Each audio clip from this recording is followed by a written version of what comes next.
Բարև, Ազատ ձայնի լրատվականը սկսում է հայագիտական ձայն արարատի հաղորդաշարը։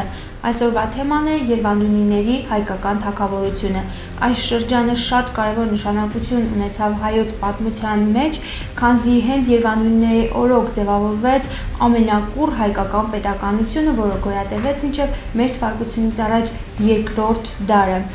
Երևանդունի հայկազունիների կառավարման շրջանը կբացահայտենք պատմաբան Գուրգեն Կարապետյանի հետ միասին։ Բարև ձեզ, պարոն Կարապետյան։ Մովսես Խորենացին Երևանդունիների հայկական թագավորությունը սկսում է Պարույր թագավորով եւ ասում է, որ նա է հենց մեր առաջին թագավորը։ Այդտեղից էլ կարծես կտրվում է թելը։ Արագեղեցկի թորից հետո նորից թագավորում էին հայերը, բայց ոչ հայկի տոհմից։ Այսինքն նա Վանի թագավորության մասին խոսելիս նշում է, որ նրանք չունեին հայկազունի տոհմական ծագում։ Եվ հետո, երբ խոսքը գնում է Պարույրի, իմիջայլոց բավականին պայքարից հետո գոնե դասագրքերում հանեցինք, որ գրվի Պարույր սկայորդի, սա է կարևորագույն խնդիրը, որով որոշ գիտնականներ ցանկանում են սկայորդին կապել իբր որպես գյուտ եւ Պարույրին ծագեցնել որպես գյուտական ծագման։ Իսկ Մովսես Խորենացին պարզապես գրում է, որ սկայորդուց հետո եկավ Պարույրը։ Դա չի նշանակում, որ Պարույրը անմիջական շարունակորդն է սկայորդու։ Եվ հետո ինքը խոսում է, որ Պարույրը առաջինն էր, որը դրսից թափ ստացավ։ Նա համարվում էր արքաների արքան, այսինքն Վանի թագավորներին ոչ ոք չէր կարող դրսից թագադրել, նրանք թագադրվում էին ուրեմն Արդինում իրենց նախնական կենտրոնի, ուրեմն տաճարում Խալդիի գլխավոր քուրմը եւ արքաներ, որ նրանց թագադրում էր եւ բնական է, որ նրանց չէր կարող որևէ թագավոր։ Իսկ այդ Պարույրը ըստ Մովսես Խորենացի, որը նորից վերականգնեց հայկյան հարստությունը, ըստ Մովսես Խորենացու, թափ ստացավ մարական թագավորից, որին մեծ օգնություն ցույց տվեց։ Մյուս խնդիրը կարանում է նրանում, որ Պարույրը ըստ այժմյան պատմիչների մասնակցել է Նինվեի գրավմանը։ Չկա որևէ փաստ, որ հայկական զորքերը մասնակցել են Նինվեի գրավմանը, եթե ուրեմն հայկական զորքերը Պարույրի գլխավորությամբ մասնակցել Նինվեի գրավմանը, անպայման մեր հեթանոսական, ասենք Մարաբասկ Ատինայի մոտ նշում կլիներ, որովհետև դա համաշխարհային կարևորագույն պատմական դեպք էր եւ չէր կարող դա հայ պատմիչներից աչքից վրիպել։ Պարույրի օգնությունը եղել է 609 թվականին, երբ ասորական զորքերը Բաբելոնի զորքերից նահանջելով փորձ են արել մտնել հայկական լեռնաշխարհ եւ արևմտյան Հայաստան եւ այնտեղի կառավարիչ Պարույրը ջախջախել է ասորական զորքերին եւ Մովսես Խորենացին նշում է, որ իրականում ոչ թե մարական զորքերն էին, որ վերջնական պարտության մատնեցին Ասորեստանին, այլ Բաբելոնի զորքերն էին եւ խոսքը վերաբերում է այդ 609 թվականին։ Ով էր Պարույր առաջին հերթին Պարույր հայկազուն։ Ուրեմն ասենք, որ արևմտյան Հայաստանում հնագույն ժամանակաշրջանից ապրում էին հայկական ցեղային տարածքային միավորում արմենները, որոնք ունեն իրենց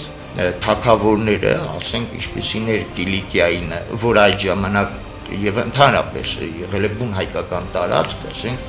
այն ժամանակ կոչվում էր Գալատիա,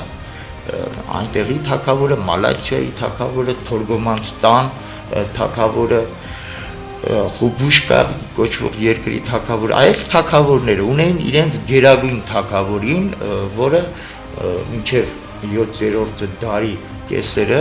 Մալաթիայի թագավորն էր եւ կոչվում էր Հզոր թագավոր եւ մյուս արևմտյան Հայաստանի թագավորներ ենթարկվում էին նրանց, իսկ Մալաթիայի թագավորը ենթարկվում էր Վանի թագավորին, արքայից արքայի։ 7-րդ դարում ի հայտ է գալիս մեկ այլ թագավորական կենտրոն Մալաթիայի տան անկման հետևանքով, որը բաբելոնյան արձանագրություններում կոչվում է հայկազունքների տուն եւ չկա անմիջական նշում, բայց այն որ արևմտյան Հայաստանի թագավոր կառավարիչին Մովսես Խորենացին կոչում է հայկյան սերնդից ծագած, կարելի է կարծիք հայտնել, որ ամենայն հավանականությամբ Մալաթիայի փոխարեն միավորող ուժ դարձած տունը, հայկազունների տունը հենց այդ տանից էր ծագում պարուր հայկազունը։ Ինչ կապ ունի այս մեր նշած պարույրը երևանուների հետ։ Իրական ոչ մի կապ չունի։ Եթե վերցնեք ակադեմիական հրատարակությունից մինչև դպրոցական դասագրքերը, նշվում է, որ պարուրը առաջին հայ թագավորն էր, ու հետո անմիջապես ասում են, որ նրա ազգակիցներից մեկը Վան կենտրոնով Երևանը հիմնեց իր տոհմը։ Այսինքն անմիջապես խոսքը գնում է երկու հայկական թագավորության մասին, եւ դրանից հետո արդեն մոռանում են, որ խոսել են պարույրի մասին, պարույրին մոռանում են եւ անմիջապես ասում են, որ Երևանը կարողացավ միավորել ամբողջ հայկական տարածքները եւ փաստորեն դարձավ միացյալ հայկական պետություն։ Հետագայում, երբ որ նայում ենք Հերոդոտին կամ Քսենոփոդին, տեսնում ենք, որ այս երկու պատմիչներն էլ նշում են հայկական երկու իշխանություններ։ Արևմտյան Հայաստան, ասենք Քսենոփոնը նշում է այնտեղ Պիրիբարզին, որը լինելով արևմտյան Հայաստանի կառավարիչը, որը ունենալով մեծ հեղինակություն ամբողջ Աքեմենյան Պարսկաստանում, ասում են, որ Աքեմենյան թագավորների ձի նստելուց նրանց օգնում էր արևմտյան Հայաստանի կառավարիչը, որ ենթարկում էր Երևանին, փաստորեն երկրորդ մարդն էր ամբողջ Աքեմենյան Պարսկաստանի մեջ եւ ընդհանրապես Երևանուները ամուսնանում են Աքեմենյան թագավորների դուստրների հետ։ Դա պատճառն էլ ասեմ ձեզ, նույնիսկ մեր ակադեմիական հրատարակության առաջին հատորում կարող են նայել մոտ 10 աղբյուրների հիման վրա մեր ակադեմիան ընդունում է, որ մարերի թագավորական տոհմը, այլ մեր առասպելներում Աժդահակը, Աքեմենյան թագավորները եւ հայ երևանդունիները երեքն էլ ծագում էին մանա երկրից, այսինքն այն երկրից, որտեղից հետագայում դուրս եկան երևանդունները։ Այսինքն, երբ որ նայում ենք այդ բոլորը, նշած, որ Երևանդունիքը համապատասխանում էր Վանի թագավորությանը, նաև Երևանդունիների հեղինակություն, նաև չնշեցի այն, որ չկա որևէ փաստ, որ Վանի թագավորությունը թուլացել եւ անկում է ապրել, ասենք հասարակ մի բան, Արգիշտի երկրորդը, որը եղել է Ռուսա առաջինի որդին, կարելի համարել Վանի թագավորության ամենահզոր թագավորներից մեկը, որի արձանագրությունները պահպանվել են, որտեղ նա հրամայում է իր զորավարներին բռնել ասորական կառավարիչներին եւ շղթայակապ բերել իր մոտ, այսինքն այս բոլորը կարող ենք փաստել, որ պարզապես Մարաստանը Վանի թագավորությունը թուլացնելու համար աջակցել է արևմտյան Հայաստանի կառավարիչներին, որոնք թագ են ստացել, բայց հետագայում, չգիտեմ, որքան ժամանակ պատմությունը չի պահպանվել, բայց կար ժամանակից հետո ստիպված են եղել ենթարկվել Վանի հայկական թագավորությանը, որոնք արդեն սկսել են կոչել իրենց Երևանդունիներ։ Երևանդունին ընդհանրապես անուն չէ։ Երևանների թագավորությունը սկսվում է ուրեմն 7-րդ դարից եւ հասնում է մինչեւ 2-րդ դարի ուրեմն կեսերը։ Մենք ունենք ընդամենը 4 թագավորների անուններ եւ 4-ն էլ Երևանդունի։ Պատկերացրեք, այդպիսի պատահականությունը անհնարին է։ Նամանավանդ, որ ասենք, երբ որ խոսում են Երևան Սակավակյացի մասին, որը չափից դուրս երկար է կառավարել, արդեն չի համապատասխանում, Սակավակյաց ու 20 տարուց ավելի կառավարել, նրա որդին Տիգրան, բայց նրանից հետո նորից իշխանության գլուխ եկող թագավորը նորից Երևան։ Ամենայն հավանականությամբ սա պատվանուն է եւ ուրեմն հայ թագավորները իրենց կոչում են Ար, Վան, Տունի, որ բառացի նշանակում է Վանի տան տղամարդիկ։ Նույնիսկ նրանից հետո երբ իրենց կենտրոնը Վանից տեղափոխեցին Արարատյան դաշտ։ Պարոն Կարապետյան, խոսեցինք ծագման մասին Երևանդունիների, հիմա էլ ժամանակաշրջանի մասին խոսենք։ Ինչ ժամանակաշրջան էր ընդգրկում Երևանների հայկական թագավորությունը եւ թագավորներին մեկ առ մեկ նշենք, մանրամասնենք։ Ընդհանրապես համաշխարհային պատմության մեջ, նաեւ մասնավորապես հայոց պատմության մեջ Երևանների թագավորության ժամանակաշրջան ունի կարևորագույն նշանակություն։ Առաջին ասեմ, որ մինչև այժմ էլ ինչ գաղափարախոսություն եթե վերցնեք, ինչ փիլիսոփայական ուղղություն ուզում եք վերցրեք, հասարակական հարաբերությունների ինչ մոդել էլ վերցնեք, բոլորը ձևավորվել են այդ շրջանում։ Սկսած կոմունիզմի գաղափարախոսությունից վերջացած շուկայական դրամա-իրային հարաբերությունները փաստորեն այդ ժամանակվա ծնունդ են, որով փաստորեն կարելի ասել, որ այդ ժամանակաշրջանը մեծ չափից դուրս մեծ ազդեցություն է գործել համաշխարհային պատմության վրա։ Ցավոք սրտի հայոց պատմության այդ ժամանակաշրջանը խիստ աղավաղված։ Առաջին դպրոցական դասագրքերից խոսում է Դարի առաջինի դեմ տեղ ունեցած ապստամբության մասին Քրիստոսից առաջ 522-520 թվականին, բայց բացարձակ այդ ապստամբությունը եւ նրա դեմ պայքարը աղավաղված։ Առաջին իրականում ոչ թե տեղի ունեցել ազգային ազատագրական պայքար, գերիշխանությունը թոթափելու եւ այլն, այլ տեղի ունեցել հակառակը։ Դարի առաջինը իրականացրել է ռազմական հեղաշրջում, որովհետեւ Աքեմենյան պետության հիմնադիր Կյուրոս Մեծի որդու Կամբսես մահից հետո, որը մինչև այժմ էլ պարզ չէ թե ինչ եղավ, ուրեմն զինվորականությունը Դարեհի գլխավորությամբ նրա շրջապատում նաև մեծ քանակությամբ հայեր, որտեղ այդ ժամանակ Աքեմենյան բանակի հիմնական ուժերից մեկը Հայաստանն էր, եթե չասենք ամենաուժեղը չեն կարող կամ փաստեր չկա, բայց փաստորեն երբ որ ասենք Մարաստանում տեսնում ենք, որ Վարազդատը զորքերի հրամանատարն է եւ նրա դեմ ապստամբել է նորից ազգությամբ հայ Արտավազդը, արդեն երևում է թե այդ ամբողջ ապստամբության մեջ որքան մեծ տեղ ունեն հայերը, այդ մեծ արշավանքների հետևանքով բանակը կտրվել էր ժողովրդից եւ փաստորեն Կյուրոսը եւ մեր Տիգրան Երվանդունի փորձում էին վերականգնել կրոնապետությունը, թեոկրատական պետությունը եւ այլ Դարեհը ռազմական հեղաշրջում արեց եւ պատահական չէ որ իշխանությունը վերցնելուց հետո առաջին գործ եղավ այսպես կոչված մոգերի ջարդը, այսինքն ոչնչացրեցին հազարավոր մոգերի կրոնականների եւ դրանից հետո դա նույնիսկ հետագայում էլ ավանդույթի ձևով մնում էր, երբ որ կար տարվա մեջ օր, երբ որ ուրեմն մոգերի նկատմամբ բռնություն նույնիսկ սպանություններ էր կատարվում։ Դարի առաջինի դեմ ապստամբել են բոլոր երկրները, առանց բացառության, միակ տեղը, որ ապստամբությունը չի հասել հաջողության,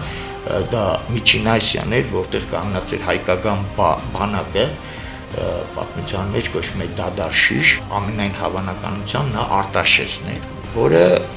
ամենամարտունակ բանակն ուներ եւ պատահական չէ, որ ապստամբության կենտրոն Հայաստան հենց ուղարկվեց հայկական զորքը մեր նշած Դադարշիշի գլխավորությամբ։ Ինչպիսին էին հայերն այդ ժամանակ ինչ տեղ ունեին։ Ուրեմն իրականում Կյուրոս Մեծը եւ Տիգրանը ստեղծել են միացյալ պետություն, որում արքայից արքայի տիտղոսը բաժանված էր իրար մեջ։ Ասենք, եթե ուսումնասիրեք բասկերի, իռլանդացիների, անգլիացիների առասպելները, կտեսնեք որքան շատ նշում կա Տիգրանի արշավանքների մասին եւ անունով նաեւ հայկական դիցարանի կերպարների փոխանցում մինչև հյուսիսային Գերմանիա, որը այդ անցում տեղի ունեցել այս շրջանում եւ փաստորեն նաեւ պետությունը Տիգրան Երվանդունին եւ Կյուրոսը բաժանել էին իրար մեջ, Տիգրան Երվանդունին արքայից արքա էր համարվում հայկական լեռնաշխարհում եւ նրանից արևմուտք ընկած տարածքներում, ասենք Հերոդոտը նշում է, որ Փոքր Ասիայի կառավարիչ Երվանդը նորից, որովհետեւ նա թագադրված էր, ասում է, որ Երվանդին էր պատկանում ոչ միայն Փրուգիան, որը Փոքր Ասիա թերակղզու կենտրոնական մասում է գտնվում, նաև Լուբյան եւ Հոնյան։ Հոնյան դա Էգեյան ծովի, Մարմարի ծովի շրջակայքի հունակխոս բնակչության քաղաքապետություններ, այսինքն ամբողջ Փոքր Ասիան։ Նաև մենք տեսնում ենք, որ ապստամբության ժամանակ նաև դրանից առաջ կան նշումներ, որ Բաբելոնի կառավարիչները նույնպես հայեր են եւ Դարեն իր Էստոնյան արձանագրության մեջ խոսելով Բաբելոնի կառավարիչի մասին նշում է, որ այնտեղ հայկական հայ Արախան Խալդի որդի, եթե արդեն նշվում է, որ նրա Արմեն հայ լինելը, կողքից նշանակում է, որ Խալդ, այսինքն հայքի որդի լինելը դառնում է երկրորդական, եթե նա չի ցանկանում ասել, որ նա հայկական արքայական հայկազունների տոհմից էր ծագում։ Այսինքն այս բոլորից հետո փաստորեն կարելի ասել, որ Բաբելոնը, այսինքն կենտրոնական միջագետքը ամբողջ Փոքր Ասիա թերակղզին, բնական է հայկական լեռնաշխարհը Կովկասում գտնվում էր հայերի գերիշխանության տակ, դրանից ավելի հարավ ամենայն հավանականությամբ գտնվում էր երկու Պարսկաստանի եւ Հայաստանի գերիշխանության տակ, իսկ արևելք արդեն պատկանում էր մաքուր Պարսկաստանին, Կյուրոսին եւ նրա հաջորդներին։ Փաստորեն այսա խոսում է մեր իրական դերի մասին։ Մեր ասած դարի առաջինի ապստամբության ժամանակ փաստորեն հիմնական դավադրաբար, ասենք դարի առաջինը Փոքր Ասիայի կառավարիչ Երվանդի մոտ ուղարկեց Բագրատների տոհմից մեկին, որը արյունակցական կապեր հավանական ուներ եւ նա դավադրաբար սպանեց Երվանդին Բաբելոնի կառավարիչ Արախան, որին իմիջիալոց Դիակոնովը շատ ճիշտ նկատել է, որ ամենայն հավանականությամբ դա անուն չէ, այլ հայերեն արքա բառի աղավաղումն է եւ հավանական նա նույնպես կոչվում էր Երևան, որովհետեւ թագավորական տիտղոս էր ստացել, նորից դավադրաբար սպանվեց, որից հետո ամբողջ այդ հսկա բանակը շարժվեց Հայաստանի վրա։ Հայաստանը հպարտորեն կարողացավ դիմադրել, նույնիսկ փորձ արեց անցնել հարձակման, շրջապատման մեջ գցելվում Պարսկաստանի կենտրոնական շրջանները, բայց ամենայն հավանականությամբ ստեղծվեց ծանր վիճակ, այդ ժամանակաշրջան բավականին քաղաքներ Հայաստանում ավիրվեցին եւ 5 ճակատամարտից հետո փաստորեն կնքվեց Հայաստան պայմանագիր։ Ինչու եմ ասում Հայաստան պայմանագիր։ Նույն Բեստոնյան արձանագրությունում մեկ ժամանակագրությամբ նշվում է, թե ինչ ճակատամարտում են պարտվել ապստամբները եւ ինչ տեսակի մահապատժի են ենթարկվել։ Այնտեղ բացակայում է Հայաստանի նկատմամբ կիրառված բռնությունները, որը արդեն բացահայտ ապացույց է նրան, որ հայոց արքան ամենայն հավանականությամբ դեռևս Տիգրան Երվանդուններ, որովհետև ըստ կողմնակի տվյալների մինչև 8 թվականը Տիգրանը շարունակել է կառավարել Հայաստանում, Հայաստանը կորցրեց իր տարածքները, փաստորեն ստիպված եղավ հիմնականում ամփոփվել հայկական լեռնաշխարհի մեջ, կորցրեց Փոքր Ասիան եւ Բաբելոնը, բայց Հայաստանը պահպանեց իր բացարձակ անկախությունը, Երվանդները շարունակեցին իրենց ժառանգական կառավարումը, ուրիշ հարց, որ ասենք, երբ սկսվեց, ասենք, հույն պարսկական պատերազմը, հայերը ակտիվորեն մասնակցեցին այդ պատերազմին, ասենք, զորքերի հեծյալ զորքերի հրամանատարը Տիգրանն էր, իմիջիալոց Տիգրանի անվան համար նա երկու խոսք ասել, ասում են պարսկական անուն է, իրականում ամբողջ Պարսկաստանի պատմության հետ գոյություն ունի երկու Տիգրան, մեկը իմ նշած զորքերի հեծյալ զորքերի հրամանատարն է, որը կարող է լինել մար, հայ, պարսիկ, մյուսը հայկական զորքերի հրամանատարը, որը բնական է, որ պետք է լիներ հայ, նաև ասեմ, որ այդ Տիգրանը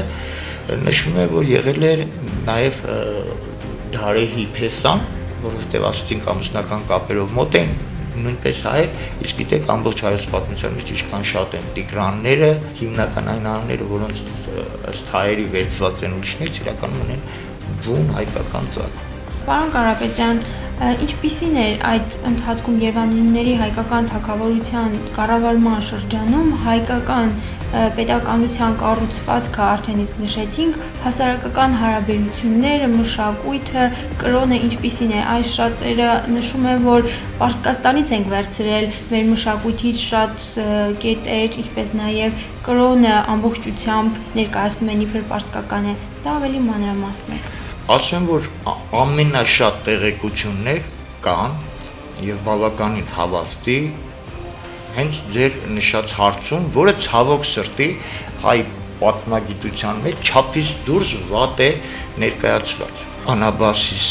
աշխատության մեջ որը ասեմ, որ ունեցել է քաղաքական նշանակություն, ուրեմն Քսենոփոնը փորձել է հույներին ուղղություն տալ իրենց ուժերը, ռազմական ուժերն օգտագործել Պարսկաստանի արևելքի դեմ, որովհետև խիստ ծանր վիճակ է ստեղծված Հունաստանում, որի համար նա չափից դուրս մանրամասն ներկայացնում է ամբողջ Աքեմենյան պետության կառուցվածքը, սոցիալական հարաբերությունները, բարոյահոգեբանական վիճակը, դրա հետ անդրադառնում է նաև հայկական հասարակական հարաբերություններին։ Առաջին Անաբասիսում ցույց է տալիս, որ ամբողջ Պարսկաստանը թաղված է կաշառակերության, անբարոյականության, սպանությունների եւ այլն, այսինքն դիտում է չափից դուրս բարոյական անկում, եւ դրան հակառակ նա ներկայացնում է նաեւ Հայաստանը, ասենք Անաբասիսում, որը պատմում է թե ինչպես հունական զինվորները Հայաստանի միջով, որը նաեւ ապացուցում է, որ Հայաստանը անկախ պետություն էր, որտեղ հույները, եթե ուզում էին լավ ավելի հեշտ նահանջել, շատ ավելի իրենց համար մոտ էր, ճանապարհներով հարմար անցնել դեպի միջերկրական ծովի հունական քաղաքպետությունները, բայց այդ դեպքում պարսկական բանակը կհետապնդեր նրանց, իսկ նրանք վստահ էին, որ մտնել Հայաստան ավելի անծանոթ, ավելի դժվար երկիր, բայց այլևս պարսկական զորքերի հետապնդումից իրենք կազատվեին։ Հայաստանում իշխող բարոյահոգեբանական վիճակ։ Առաջին հերթին ամենամանր պաշտոնյայի, գյուղապետերի, գեղջավակների բարոյական կերպար եւ նրանց հարաբերությունները։ Ուրեմն նրանք թալանում են մի գյուղ եւ հետո վերցնում ու իրենց թալանածից բաժին են հանում ինչ որ գյուղի ավակի, գեղջավակի գյուղապետի։ Եվ Քսենոփոնն ասում է, մենք զարմացանք, որ այդ մարդը մեր տված նվերը թաքցրեց եւ հետո տարավ եւ վերադարձրեց տիրոջը եւ ինքը շեշտում է, որ նրանց այդ գյուղի ղեկավարները իրենց գյուղացիներին նայում են ոչ թե որպես իրենց ենթակաների, այլ որպես իրենց զավակների եւ հանդես էին գալիս որպես ուրեմն հայր նրանց համար։ Սա ամենալավ բնութագիրն է։ Սա առաջին։ Երկրորդ ուրեմն հարկերի մասին կամ շատ հետաքրքիր տեղեկություն, երբ ուրեմն Քսենոփոնը շփվում է գյուղացիների հետ եւ փորձում է ձի ձեռք բերել, պարզվում է, որ ամբողջ գյուղը որպես արքայական հարկ պարտավոր էր ընդամենը մի քանի ձի պահել տարվա ընթացքում եւ հանձնել արքունիքին։ Այսինքն հարկի այդպիսի քանակ պատկերացնել հնարավոր չէ, նաև նրա նկարագրած, ասենք դասագրքերում էլ են գրում, բայց ուրեմն չեն խորանում, երբ որ նա նկարագրում է հայ գեղջուկի սեղանը, որտեղ ոչ թե դրված է ոչխարի միս, կովի միս, այլ հորթի միս, գառան միս, չկա մանրամասն պետականության կառուցվածքի մասին, սակայն մեր համայնքի նկարագրությունը կա հնագույն շրջանում եւ այդ համայնքի վրա ձևավորված պետականության մոդելը բավականին շատ տարածքներում հասել է մինչեւ նորագույն շրջան։ Այդ ժամանակաշրջանի համար կան մի քանի տեղեկություններ, որտեղ մենք տեսնում ենք, որ ոչ թե այժմյան կնոջ եւ տղամարդու հավասարեցման, այլ իրականում կնոջ եւ տղամարդու բնական իրավունքների պաշտպանություն կար, որտեղ կինը ոչ թե խաղալիք էր կամ ասենք ստորադասված էակ, այլ տան տիրուհին էր, տան ներսույի հարցերի լուծողը, բայց իհարկե նահապետական ընտանիքում կար նահապետը, տղամարդը, որը զբաղվում էր բոլոր հարցերով եւ համայնքում փաստորեն համայնքը մեր բացարձակ անկախ է, համայնքի բոլոր հարցերը լուծում էր համայնքի ընդհանուր ժողովը, մեկ ընտանիք, մեկ ձայն սկզբունքով, բոլոր հարցերը դրվում էր քվեարկության եւ արդարացիորեն լուծվում, հողը չէր պատկանում որևէ մեկին, այլ համարում էր ամբողջ համայնքի սեփականությունը, որի շնորհիվ փաստորեն եւ ժամանակահատված մեկ հողը վերաբաշխվում էր, որի շնորհիվ փաստորեն Հայաստանում խոսել շահագործման մասին, խոսել ինչ որ դասային հակասությունների մասին ընդհանրապես չի կարելի եւ պատահական չէ, որ Հերոդոտը նշում է առևտրի մասին եւ